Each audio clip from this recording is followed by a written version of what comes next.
todos y todas a este conversatorio del Museo de la Universidad del Rosario.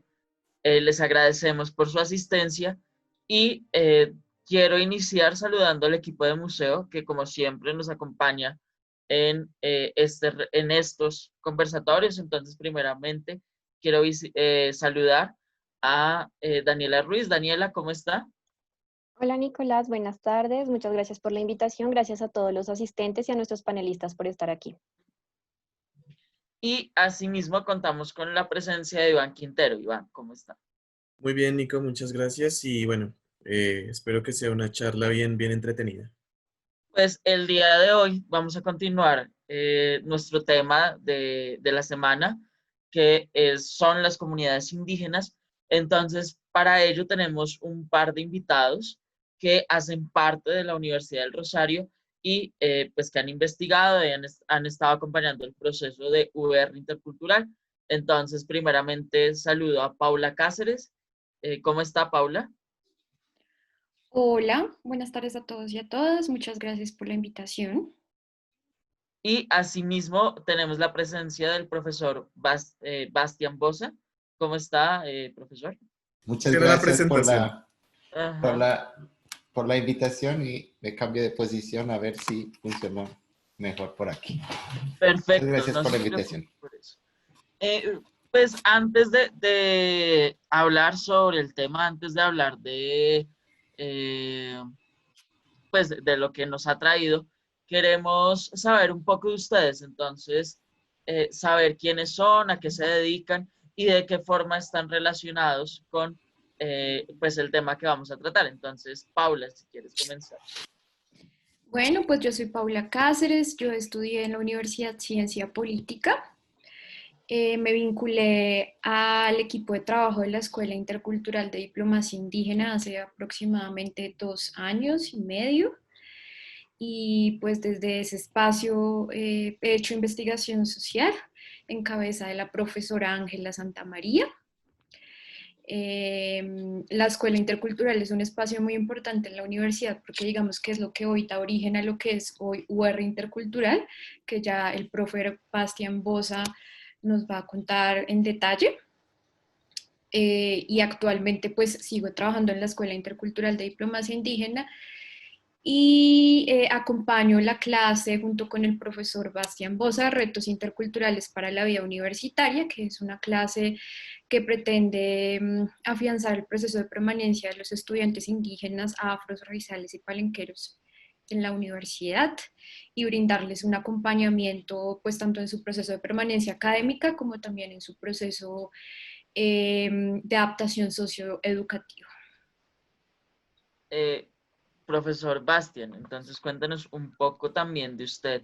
Muchas gracias, Paula.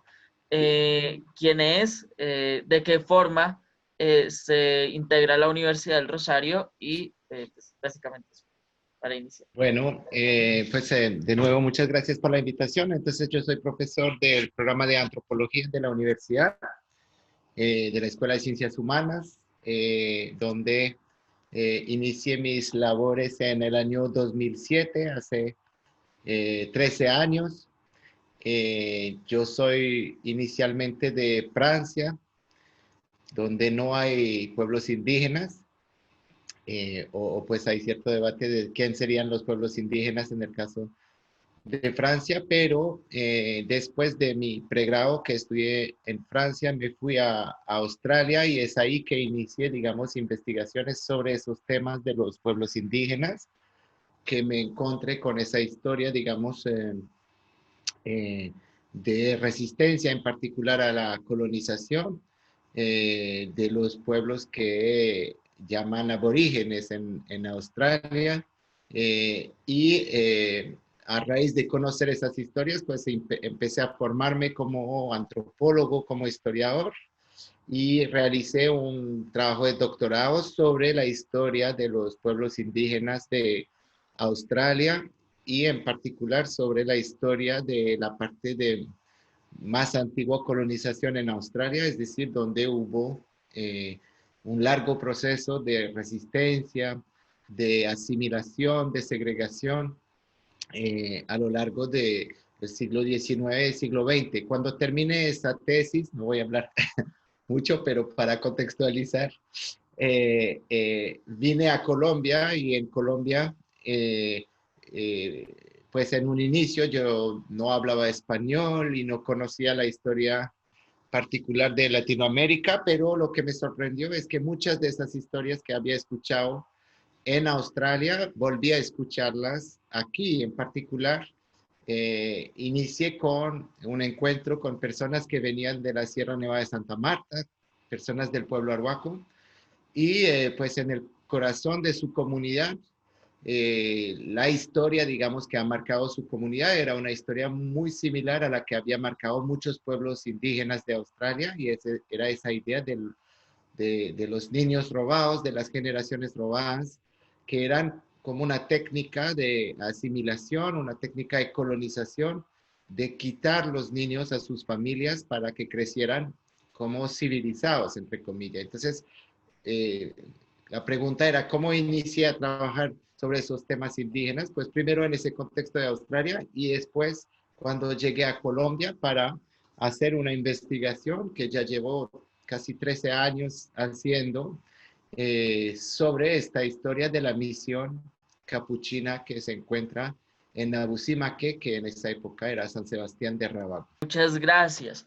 Pues ya conociendo un poco de la historia de vida de nuestros invitados, quisiéramos entrar de lleno al tema en cuestión. Entonces, lo primero que quisiéramos preguntarles es sobre, pues, a través de su experiencia como investigadores, a través de su experiencia en el trabajo de campo, ¿cuáles consideran que actualmente son las mayores problemáticas a las que deben afrontarse nuestros pueblos originarios, las etnias indígenas del país?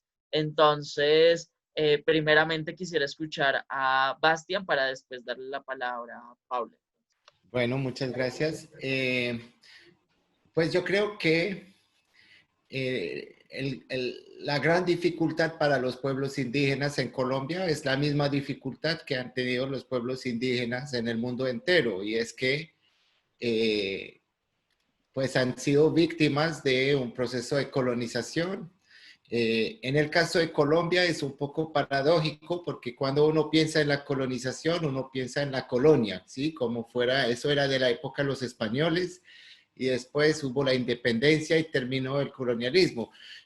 Pero para los pueblos indígenas esa historia pues no es la verdadera historia, porque el colonialismo ha seguido hasta hace muy poco. Es decir, esa historia que les contaba de los arhuacos pues inicia en 1916 y termina en 1983, ese proceso de tener un internado en el mismo pueblo, y los procesos de despojo, los procesos de quitarle las tierras a las personas, pues es algo que muchos de los pueblos han conocido en la colonia, pero que ha seguido también en el siglo XIX, también en el siglo XX, hasta hace relativamente poco. Entonces, yo creo que para responder a la pregunta, la gran dificultad es que esos procesos de colonización, esos procesos de despojo, pues han seguido hasta hace muy poco, y de hecho ha sido muy difícil esa idea de invertir el proceso. Hoy estamos de pronto en otra época donde hay cierto orgullo de poder decir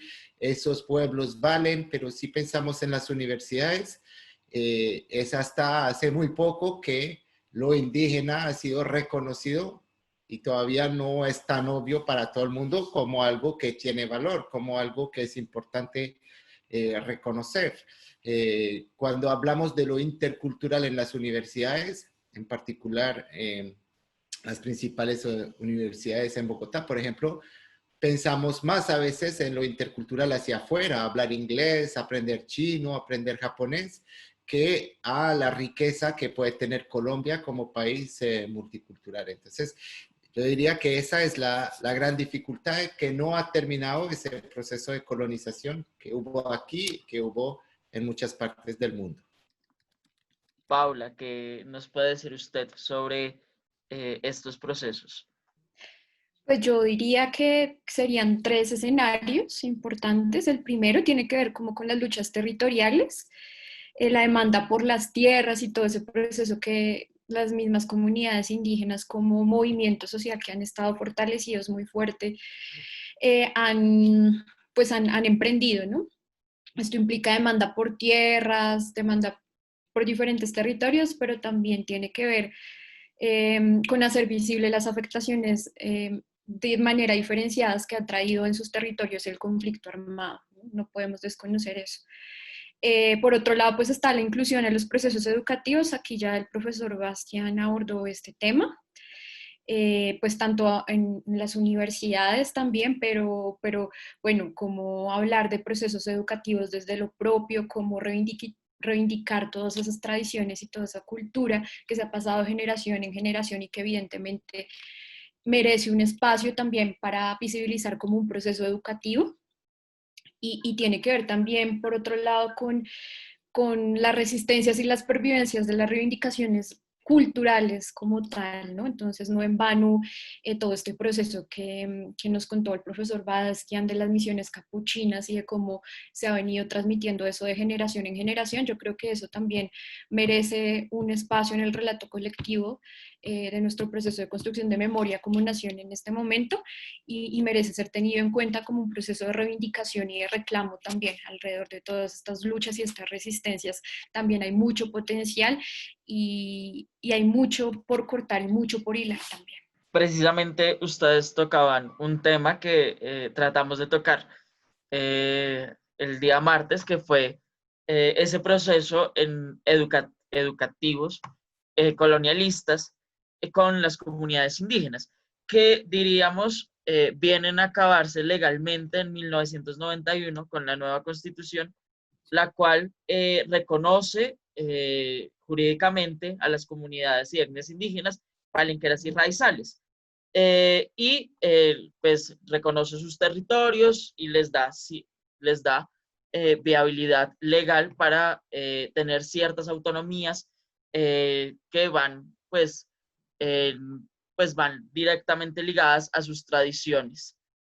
Sin embargo, pues habría que preguntarnos hasta qué punto todo aquello que consigna la ley se ha cumplido realmente en el país, hasta qué punto realmente el papel escrito tiene que ver con la realidad vivida por las comunidades indígenas. En ese sentido, ¿ustedes consideran que pues todo lo que hay en la Constitución del 91 es aplicado hoy por hoy en el país, o hay puntos que aún faltan y que valdrían la pena discutirse? Entonces, Paula, quisiera iniciar con usted. Bueno, ese es un tema muy complejo porque como lo dice la profesora Ángela Santamaría, eh, digamos que la atribución de la autonomía territorial a los pueblos indígenas también ha sido una principal excusa para que el gobierno nacional en muchos casos deje esas cosas y no asuma su responsabilidad al respecto, ¿no? Y podemos identificar diferentes escenarios, por ejemplo, el decreto 1953, el sistema de educación indígena propio, también pues el decreto que también declara como la autonomía de los pueblos indígenas. Sin embargo, yo sí creo que alrededor de eso hay mucho por cortar, como en la anterior pregunta. Y el Estado evidentemente sí está en deuda con las comunidades indígenas, ¿sí? Y eso es algo que no podemos desconocer porque a la final, de repente, todo este debate puede quedar en el área de que, bueno, las comunidades y los pueblos indígenas son autónomos, tienen propio derecho de decidir en diferentes escenarios, pero ¿qué pasa, por ejemplo, con todas las afectaciones del conflicto en los territorios, ¿no? Y hoy en día no en vano está esta discusión de porque los pueblos indígenas han sido tan altamente afectados por el conflicto y surgen preguntas alrededor de, bueno, ¿por qué el territorio del Cauca es el territorio que más cultivos o uno de los que más cultivos de coca tiene en este momento, ¿sí? Entonces, yo pues no puedo entrar a discutir esa pregunta como blanco y negro, más bien mi labor como investigadora y acompañando los procesos de las comunidades indígenas y en respeto también de todo lo que eso implica, pretendo más que todo como generar un debate al respecto, ¿no? Y lo dejo hasta ahí como esa autonomía se convierte también como en un escenario de doble filo y como ha existido alrededor de eso mucho desconocimiento estatal. Muchas gracias. Profesor Bastian, ¿cuáles son pues sus aportes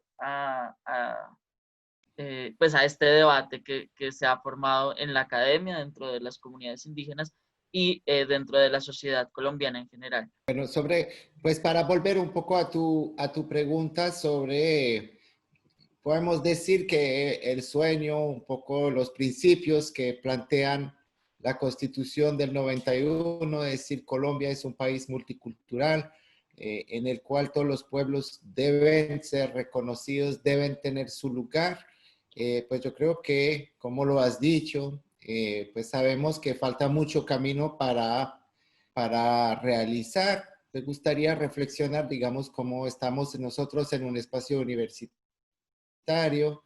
Está también interesante que sea desde el museo que se hagan esos debates y esas preguntas que tanto las discusiones que tenemos como mundo académico en todas las carreras reflejan esa diversidad que es Colombia o que tanto seguimos finalmente en un ambiente preconstitucional o digamos de la constitución anterior, en la cual finalmente es un mundo monocultural donde tanto lo afro como lo indígena se ven marginalizados e invisibilizados. Y yo creo que en Colombia no estamos como en Sudáfrica, en época del apartheid, cuando era prohibido el acceso a ciertos espacios, a ciertas profesiones. Legalmente, digamos, el racismo era inscrito en la ley y la discriminación. En Colombia no hay eso, pero si miramos las universidades, pues, ¿qué vemos? Que hay una discriminación de facto, es decir, una discriminación que dice no es prohibido para una persona indígena ser profesora, no es prohibido para una persona afro ser profesora, pero no sé cómo es su experiencia que tuvieron ustedes en la universidad, pero me imagino que no tuvieron profes afros o profes indígenas, o de pronto muy pocos, ¿cierto? Yo no tengo colegas afros o indígenas en mi facultad, y incluso en Nuera Intercultural, pues hemos hecho un esfuerzo para decir, vamos a contratar una profe afro para dictar la cátedra afro, que la Constitución decía que se debía dictar, pero no se dictaba en el Rosario, y es lo mismo en otras universidades. No es nada contra el Rosario en particular, es más bien algo común en todas las grandes universidades del país, que hay, sin que haya un racismo explícito, no conozco colegas que son abiertamente racistas o discriminatorios. De hecho, en las universidades todo el mundo acepta que el racismo y la discriminación son cosas malas, pero tenemos que reconocer que todos convivimos en un mundo que excluye una gran parte de la población colombiana, tanto a nivel de estudiantes, pues ahí esfuerzos se han hecho para intentar abrir un poco a través de programas de becas las universidades, pero también es muy limitado ese esfuerzo por el momento. Pero a nivel de profesores, a nivel de empleados, pues hay un esfuerzo muy mayor por hacer. Entonces yo creo que es muy buena tu pregunta de decir, no miramos lo que hay en el papel, miramos lo que hay en las prácticas, ¿cierto? Miramos lo que sucede, y entonces eso nos obliga a repensar la discriminación, que tendemos a pensar la discriminación como actos explícitos de rechazo. Y eso existe, ¿cierto? En Colombia todavía, pues todos los días lo vemos, personas que hacen comentarios discriminatorios, explícitos contra la población negra, con la muerte de los niños. En Cali vimos en internet todos los comentarios que vuelven a salir, pero yo diría que ese racismo, esa discriminación no es la más peligrosa, sino es esa otra discriminación más difícil de ver, porque es estructural, que hace que ciertos espacios al menos de que tengamos una política muy explícita para cambiarlos, pues van a permanecer cerrados. Y es muy difícil entender eso porque uno dice, pues yo no discrimino contra nadie, sencillamente no llegan esas personas a esos espacios. No sé si es claro lo que digo acá. Precisamente les quiero agradecer a ambos y pues preguntarles por el tema educativo. Ya nosotros tuvimos el día martes una experiencia en donde hablamos sobre el tema de la educación con las comunidades indígenas. Sin embargo, quisiera preguntarles desde su experiencia como investigadores, ¿cómo consideran que el país ha asumido pues estos desarrollos de educación diversa, si lo podríamos llamar de alguna manera, de educación no lineal a lo que pues hemos estado acostumbrados en las aulas de clase, pues con todos estos temas del racismo que ya habíamos tocado. Entonces, la pregunta en específico sería, pues desde su experiencia como investigadores, ¿cómo consideran que el país asume el desarrollo educativo de las comunidades indígenas? Entonces, no sé si el profesor Bastián quisiera comenzar y después le damos la palabra a Pablo. Bueno, muchas gracias. Entonces, yo creo que esa pregunta también es muy importante y que se pueden dar respuestas diferentes según qué parte del sistema educativo estamos hablando. Si la escuela primaria, la escuela secundaria, las universidades, los posgrados. Pero yo creo que lo que se puede decir es que se requiere un esfuerzo a todos los niveles, digamos, desde justamente los niños más pequeños que aprenden a ver Colombia como un país donde lo indígena no es solamente lo del pasado, sino lo del presente, ¿cierto? Y no es algo que ha desaparecido, que eran nuestros ancestros cuando había indígenas acá, sino algo que hace parte de la realidad hoy día de Colombia. Entonces, para pensar en una institución que es cerca de nuestra universidad y que es muy, yo creo que diciente de esa tendencia a pensar lo indígena como lo del pasado, lo que ha desaparecido, pues es el Museo del Oro, ¿cierto? Es un museo muy lindo, muy impresionante, con unos artefactos extraordinarios, pero que siempre habla de los pueblos indígenas en el pasado, como si fueran realidades de esas épocas de antes de la colonización y no algo que tiene que ver con Colombia hoy, con pueblos que siguen existiendo, siguen teniendo sus vidas, sus retos.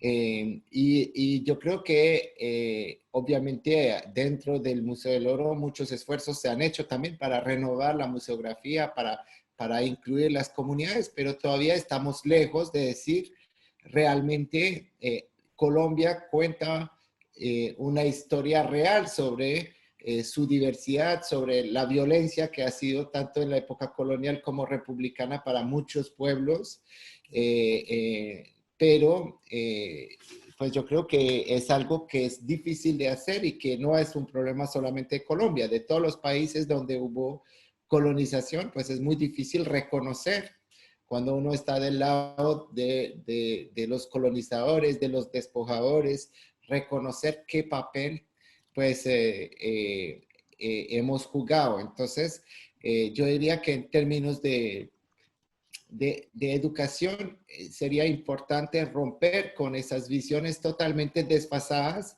pero que siguen dominantes, digamos, tanto en espacios de formación para los niños más pequeños, pero que sigue en las universidades también, donde hay que hacer ese espacio que yo comentaba para pues nuestros años desde UERA Interculturales, que en todas las facultades, ciencias de la salud, administración, economía, jurisprudencia, hay maneras de dejar un espacio para decir, bueno, yo me formo como abogado, pero yo conozco las comunidades de Colombia, yo he ido a un resguardo, yo sé dónde viven las comunidades negras, etcétera, etcétera. Y eso no es algo adicional, digamos, algo opcional, sino es algo que si yo quiero ser un buen abogado, si yo quiero ser un buen economista, hace parte de mi formación básica, ¿cierto? Un poco lo que siento es que como universidades hemos aceptado la idea de bajos estándares, ¿cierto? Bajos estándares para los no indígenas y los no,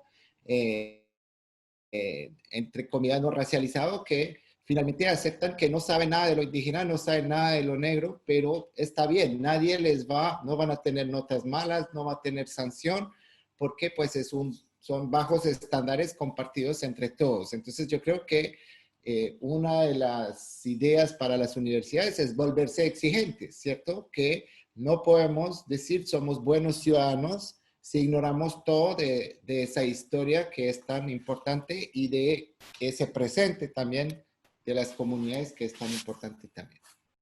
Paula, quisiera también saber pues su perspectiva al respecto. Sí, pues en este caso yo creo que los sistemas educativos y en particular esta discusión sí se recrea bajo ese debate que nos planteó el profesor Bastián hace un rato sobre lo que está en el papel y lo que realmente debería ser, ¿no? Entonces, por ejemplo, tenemos un decreto sobre el sistema de educación indígena propio, pero cuando lo vamos a poner en práctica y cuando conocemos la realidad de los territorios apartados como el Mirití Paraná, como la Chorrera, nos encontramos con un sinnúmero de barreras que enfrentan tanto los estudiantes como los profesores a la hora de impartir esa educación, ¿no? Y luego si nos vamos, por ejemplo, a espacios mucho más localizados como Bogotá, por ejemplo, vemos que existen unos jardines interculturales, por ejemplo, unos jardines, conozco particularmente el caso de un jardín Kamsá, y de repente entonces justamente yo estaba hablando con las mujeres indígenas hace 15 días, ellas nos decían, claro, nosotros mandamos a nuestros niños a esos jardines, pero ¿qué pasa cuando los niños hacen un tránsito a los colegios distritales? Digamos que se pierde todo ese contenido cultural que se había venido implantando, ¿sí? Y entonces cuando lo llevamos al escenario de las universidades, vemos que si bien las universidades públicas tienen unos cupos muy especiales para las comunidades indígenas, afro-raizales y palenqueres, todavía pues se escapa y obviamente es inevitable dejar a personas que también merecen ese proceso educativo por fuera. Y también entonces conocemos algunos escenarios como la Universidad Indígena Intercultural en el Cauca, que merece un proceso de mucha más visibilidad, ¿no? Y mucho más cuando, por ejemplo, pensamos en qué ha pasado en los territorios con las mujeres indígenas y las mujeres indígenas de edad mucho más avanzada que hacen un reclamo porque nunca tuvieron acceso a la educación, ¿sí? Entonces dicen como, bueno, yo nunca tuve acceso a educación, pues espero que mi hija, que mi nieta lo pueda tener, ¿sí? Entonces, aquí la discusión también tiene que ver cómo validamos nosotros la construcción del conocimiento. También creo que eso es clave, porque evidentemente desde las comunidades indígenas también se hace un proceso de construcción de conocimiento de una manera completamente diferenciada, puede ser, pero que merece un espacio que también es válida, ¿no? Y que merece un espacio, por ejemplo, a la hora de integrar los relatos de la construcción de memoria en los colegios, cómo vamos a hablar de nuestro relato y de nuestro proceso de transición en este momento, y qué rol asumen también las comunidades indígenas, y creo que ahí también tiene cabida y especial cabida pues las instituciones que nos están acompañando, las instituciones estatales que acompañan estos procesos. Entonces, claro, evidentemente es una respuesta que tiene muchos escenarios, pero que sin lugar a duda todavía tiene mucha deuda en los territorios, que de hecho pasa desde el momento de acceder a la educación hasta el momento en el que los estudiantes que pertenecen a diferentes comunidades se ven enfrentados a discriminación o se ven enfrentados a una lucha, por ejemplo, socioeducativa que también pasa por cómo en dónde se van a quedar, por ejemplo, cómo van a subsistir una vez tengan la beca. Todavía hay muchas respuestas, hay muchas preguntas al respecto que merecen unas respuestas y que, pues bueno, todavía estamos en este momento construyendo unos programas, por ejemplo, como el programa de becas Álvaro Urcue del ICETEX, otros programas como el que tenemos aquí en la universidad, que nos permitió ampliar nuestro número de becas de 3 a 25, y eso pues es importante mencionarlo y es importante también reconocerlo. Y eso sin contar que no hemos discutido qué es lo que pasa con los procesos educativos en la región, ¿no? En las regiones, cómo fortalecer esas universidades en la Amazonía, esas universidades, por ejemplo, en el Chocó, que también tienen mucha cabida en el escenario de cómo se ha venido trabajando toda esta educación en los procesos técnicos. Muchas gracias. Hay algo que ustedes han mencionado bastante y es el tema de la resistencia, las luchas de resistencia de los pueblos indígenas, precisamente por permanecer en los contextos pues colonizados en los cuales nos hemos movido todos nosotros. Y pues algo que también hay que sumarle a eso dentro del país es el hecho del conflicto armado que pues ahora mismo estamos pasando por el proceso de posconflicto. Sin embargo, en la actualidad hay ciertos entes aún no muy bien identificados, pues que están cometiendo actos, pues, vejámenes contra la humanidad y contra los pueblos indígenas y contra la población colombiana en general. Ya el profesor Bastián, por ejemplo, mencionaba la noticia que hace poco supimos el día de ayer de pues estos 5 niños, estos 5 muchachos asesinados en Cali, y a diario sabemos de la muerte de líderes sociales, y las comunidades indígenas no son ajenas a este tipo de violencia. Todo esto para preguntarles por cuáles consideran ustedes que han trabajado con estas comunidades, cuáles son las reclamaciones actuales de los pueblos indígenas pues, en general, y pues de qué formas han tratado de hacer resistencia a las situaciones de violencia que les ha presentado el país. Entonces, iniciaríamos nuevamente con Paula y después iríamos con Basti. Bueno, pues primero, esta pregunta la ha contestado una mujer no indígena que está fascinada por todo lo que implican los movimientos indígenas, y tiene que ver también como con esos procesos de resistencia y de movimiento que se ha venido consolidando desde hace muchos años, desde lo que implica, por ejemplo, ser indígena o ser afro, ¿sí? Y hubiese sido muy interesante que alguien acá afroindígena nos estuviera acompañando. Entonces esta pregunta te la hago también como desde la humildad que implica que pues yo simplemente he estado acompañando los procesos desde la admiración, ¿sí? Desde la admiración y también desde el reconocimiento y desde una profunda reflexión desde lo que implica como ser una mujer joven colombiana, y también reconocer que efectivamente estamos en deuda con estos territorios, ¿sí? y con estas comunidades. Y en ese sentido, como mi proceso ha tenido que ver más como desde las luchas de las mujeres indígenas, creo que tengo que contestar justamente desde ahí, es como desde las luchas cotidianas y desde todos los procesos de resistencia y de los roles que asumen las mujeres indígenas en los territorios, porque mucho más allá, creo que son espacios que han estado invisibilizados y que tienen un potencial muy, muy, muy, muy fuerte en este momento. Espacios como, por ejemplo, las mujeres indígenas en la chagra, ¿sí? en las huertas. Espacios como los que asumen las mujeres indígenas desde el rol de cuidar los territorios, desde el rol de transmitir los saberes de generación en generación. Digamos que son resistencias cotidianas que deben ser visibilizadas, y alrededor de esas resistencias cotidianas también hay muchos reclamos. Lo que les estaba contando la vez pasada, es increíble cómo en los territorios, tal vez el común denominador desde mi perspectiva cuando tengo la posibilidad de estar en territorio es como las mujeres también, digamos, hacen un reclamo por el hecho de no acceder a procesos educativos. Sin embargo, es que son mujeres absolutamente sabedoras y desde sus saberes y desde sus conocimientos ahí también hay educación, ¿sí? Y ahí hay también procesos de resistencia muy evidentes.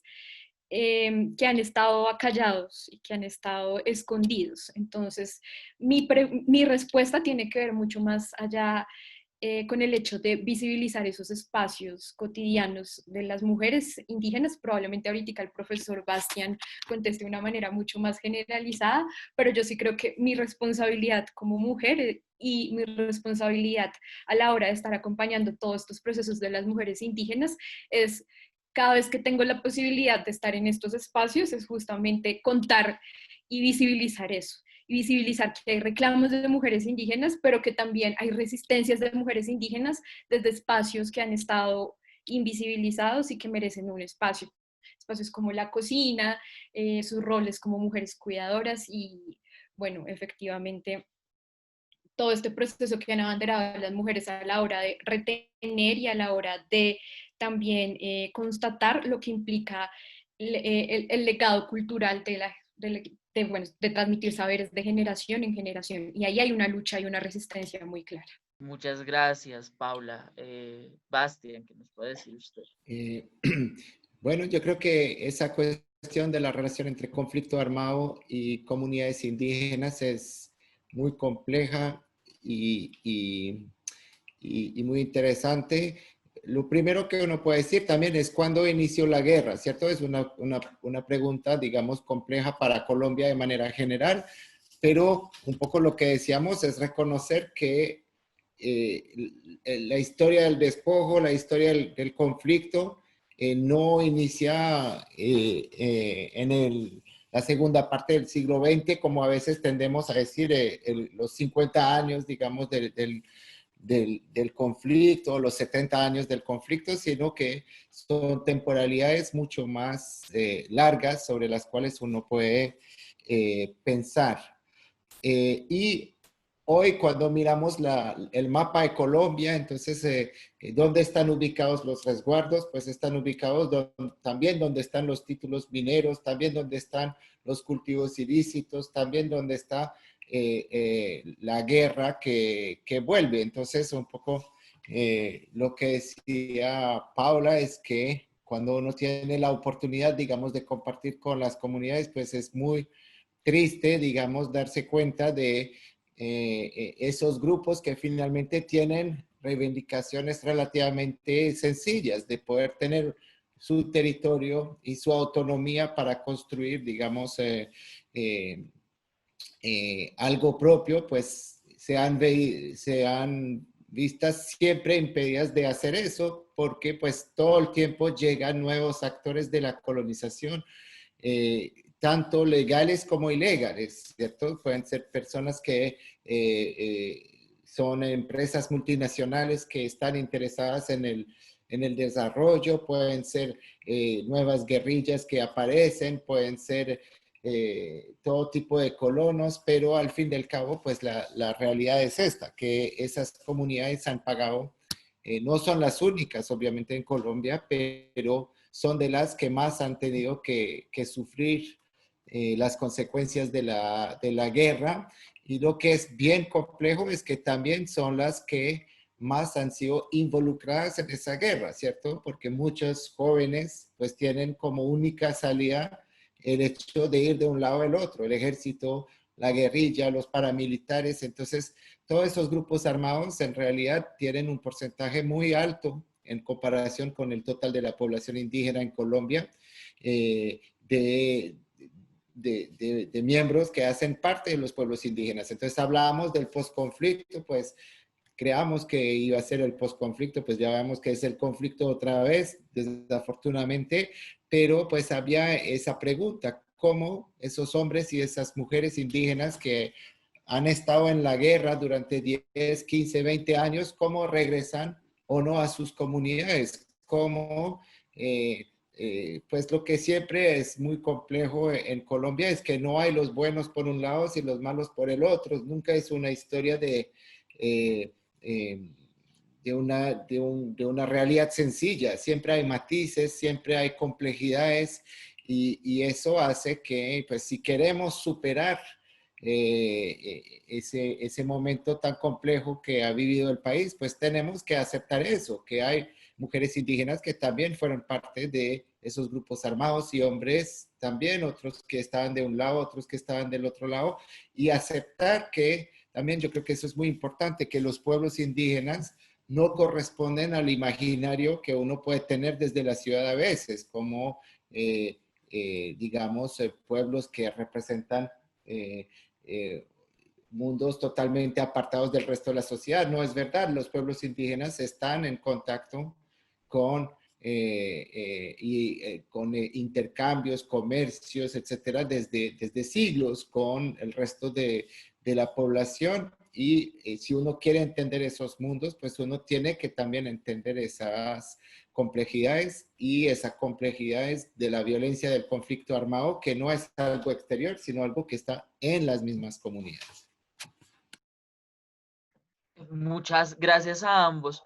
Pues el día de hoy el conversatorio es algo corto porque sabemos que desde UR Intercultural hay otro evento que también cuando pues, estemos ya finalizando les vamos a hacer la invitación para que nos vayamos de aquí de una vez allá.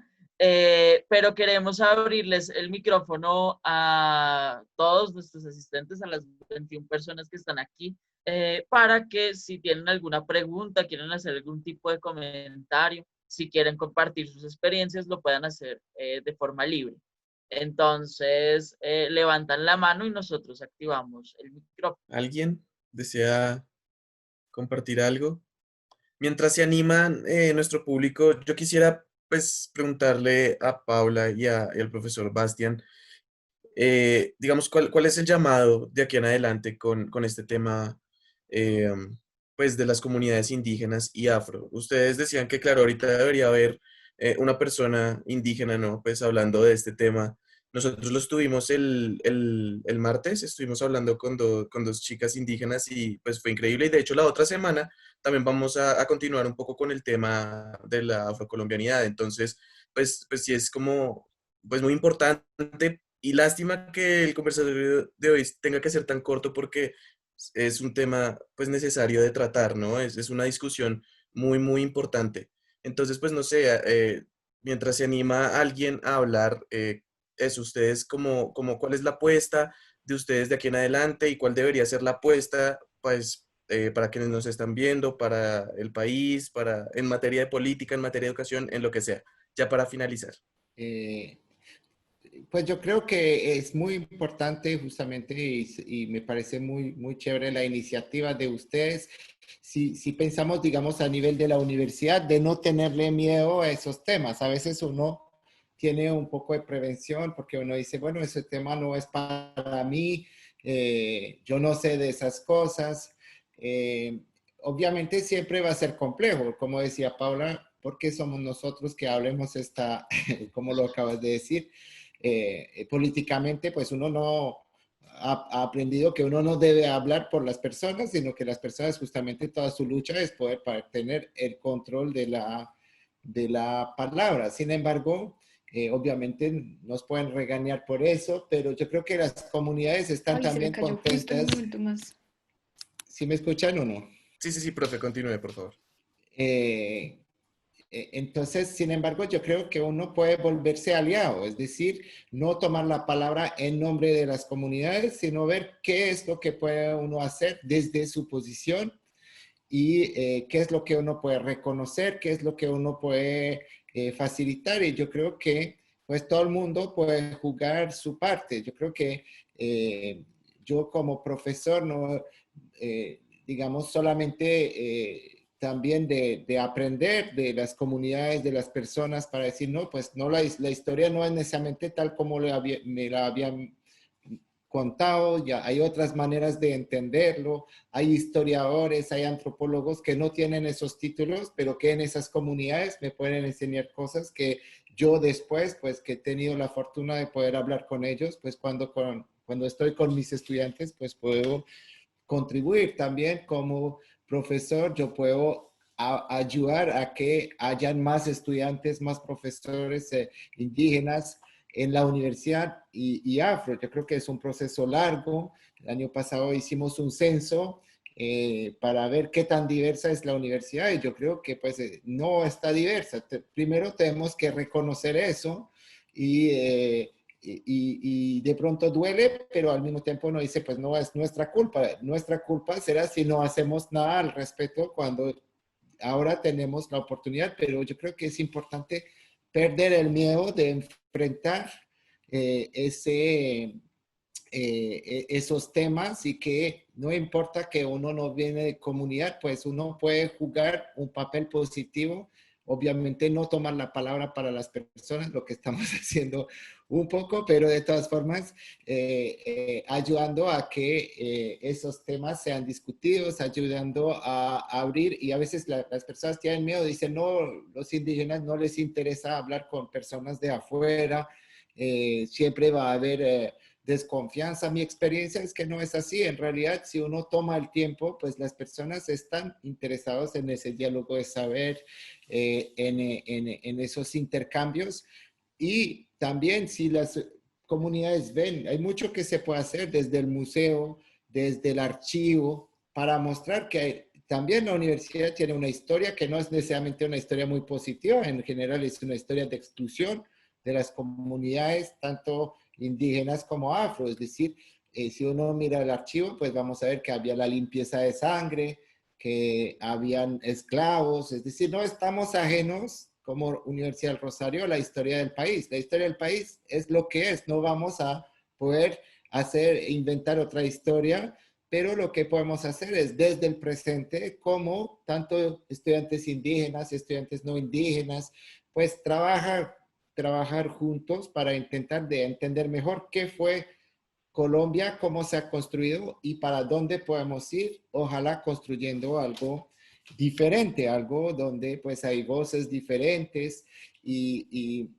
eso, pues sería mi llamado un poco, decir que es muy bueno que hagan ese trabajo, y que como universidad hagamos todos los esfuerzos para visibilizar, para incluir personas de comunidades que tienen tanto para enseñarnos, para hacernos mejores, para hacernos más abiertos a otras maneras de pensar, otras maneras de sentir, de cuidar, etcétera.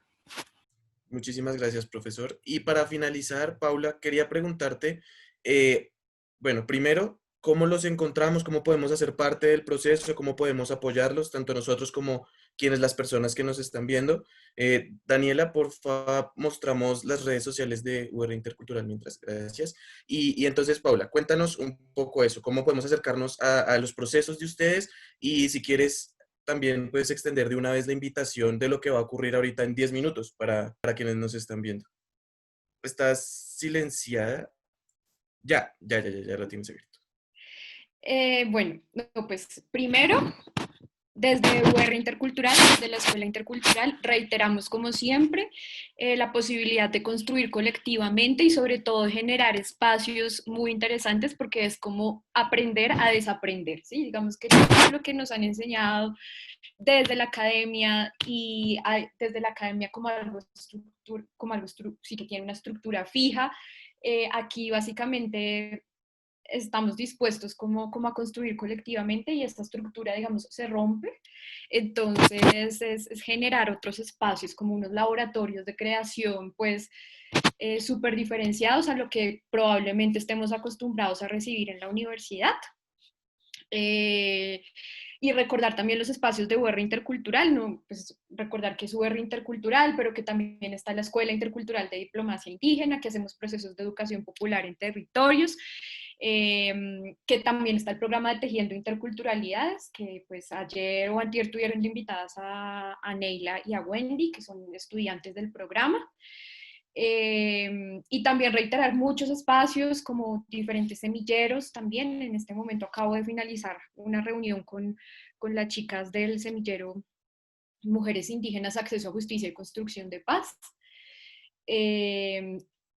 Estudiantes todas del programa Tejiendo Interculturalidades, y es como también un espacio también para deconstruirme y de construir todos esos espacios a la hora de hacer investigación. Entonces, digamos, yo ahí también estoy todo el tiempo aprendiendo y construyendo colectivamente de ellas. Ahorita en el evento, yo no sé si Karen está por ahí. porque creo que Karen nos puede dar más información sobre lo que viene ahorita en el evento. Sí, Hola, Karen, sí, dale, aquí estoy. dale, te Bueno, no, pues escuchamos. ya igual agradecerle al museo por la invitación, un espacio muy importante. Y sí, invitarlos a nuestro siguiente evento sobre feminismo indígena. Va a estar Wendy, que ya ustedes la conocieron, una mujer increíble, Huitota, y Duné Muelas, profesora de la universidad, abogada y Arhuaca. Entonces yo creo que es súper importante escuchar esas voces de las mujeres y todo pues en el marco del Día de los Pueblos Indígenas. Así que súper invitados, ya en esto comenzamos. Bueno, muchísimas gracias, Karen. ¿Quisieras cerrar con algo, Paula? No, nada, pues cordialmente todos y todas invitadas a los espacios que tiene UR Intercultural, la Escuela Intercultural. Síganos en redes sociales, ahorita tenemos un espacio y un grupo de comunicaciones, vean, todo el mundo quisiera tener ese grupo de comunicaciones en la universidad. Entonces, nada, pues ahí estamos constantemente alimentando redes sociales y también pues el llamado, ¿no? Ahorita tenemos nuevos estudiantes indígenas, ya creo que vamos a hacer alrededor, ¿cuántos vamos a hacer? ¿Cuántos van a ser del programa, Bastián? ¿Alrededor de 80 estudiantes? Sí, pues para contarles, cuando iniciamos ese programa hace un año, había 13 estudiantes indígenas y afros becarios de ese programa particular de la universidad, porque entraban solamente 3 becas anuales para afros e indígenas en la universidad. Entonces era 13 estudiantes para 13,000 estudiantes en general. Entonces uno dice, pues éramos muy por debajo y todavía seguimos muy por debajo de lo que sería realmente un proceso de inclusión, pero ya tenemos 80 hoy becarios, entonces yo creo que va creciendo y cuando decían qué podemos hacer, pues yo creo que Apoyar. cuando se encuentran con esos estudiantes, hacerles sentirse bienvenidos, hacerles sentirse que no son menos rosaristas que los otros, que su eh, experiencia tiene mucho valor, porque yo creo que eso ha sido lo más duro de la discriminación, que las mismas personas discriminadas aceptaran como verdad eso de que, por ejemplo, si uno habla otra lengua, entonces es motivo de pena, es motivo de que hay que esconderlo. Si uno se viste de otra manera, también es que uno es inferior. Entonces, yo creo que el día que en la universidad vamos a poder escuchar esas lenguas y mostrar que acá hay una gran riqueza, hay un motivo de orgullo, pues yo creo que habrá crecido mucho la universidad. Y pues uno de pronto dice, no, pues no hay mucho que puedo hacer, pero en este momento estamos en una... en un escenario virtual, pero ¿cuándo será el escenario real? Pues para esos estudiantes que vienen del Amazonas, que vienen de la Sierra Nevada, poder sentir que en Bogotá tienen amigos, personas que valoran de dónde vienen, pues yo creo que eso será algo muy positivo y 80 personas, pues es un número pequeño, pero también es un número grande y tienen mucho que aportar porque tienen sin caer en estereotipos, pero su música, su comida, su acento, pues todo eso yo creo que enriquece mucho a la universidad. Entonces eso sería el mensaje. Listo. Bueno, muchísimas gracias. Invitados e invitadas, entonces todas las personas que nos están viendo para asistir ya en 5 minutos al evento. A seguirlos, por favor, en sus redes sociales también. Y pues nada, nosotros también esperamos contar con ustedes y con muchas más personas del programa muy pronto aquí en los conversatorios del Museo de la Universidad del Rosario para poder seguir ampliando este tema, ¿no? Es lo que ustedes dicen, es decir, pues hay mucha tela de donde cortar, hay mucho de qué hablar, hay mucho de qué debatir y bueno, esperamos que pronto podamos hacerlo. Entonces, ya para finalizar, Dani, vamos por favor con las redes sociales del museo de la universidad y terminamos. Y un último Claro que punto que sí. me parece muy importante, que el museo pues tiene ese papel para visibilizar, digamos, para dar a entender realidades y uno puede decir, pues es un asunto sencillo donde lo multicultural no necesariamente es importante. En realidad sí es muy importante porque los museos son los primeros que han iniciado su proceso de descolonización en los últimos 20 años en todo el mundo. Pues como lo saben, la manera de pensar el papel del museo se ha modificado radicalmente en todas partes. Es un escenario donde todavía están los debates más interesantes sobre qué queremos mostrar, por qué lo queremos mostrar, con qué intención. Y yo creo que en el caso de la Universidad del Rosario y la diversidad del país, pues el año pasado sí hicimos una exposición con Margarita sobre el reconocimiento del año de las lenguas indígenas. Este año teníamos muchos planes que no se pudieron llevar a cabo por lo de la pandemia, pero tenemos que seguir trabajando en conjunto porque, como lo decía Paola, ese asunto de la visibilidad, ese asunto de la memoria es fundamental y hay mucho para pensar y reflexionar. Muchas Claro que gracias. sí. Muchísimas gracias a usted, profesor. Entonces terminemos, Dani, con las redes, porfa. Bueno, recuerden que en nuestra página oficial nos encuentran como urrosario.edu.com/museo. Acá van a encontrar colecciones, exposiciones, todo lo que se ha hecho de preservación y conservación. Y en esta sección de visita van a encontrar nuestro correo visitasguiadas@urrosario.edu.co si quieren una visita por el museo virtual.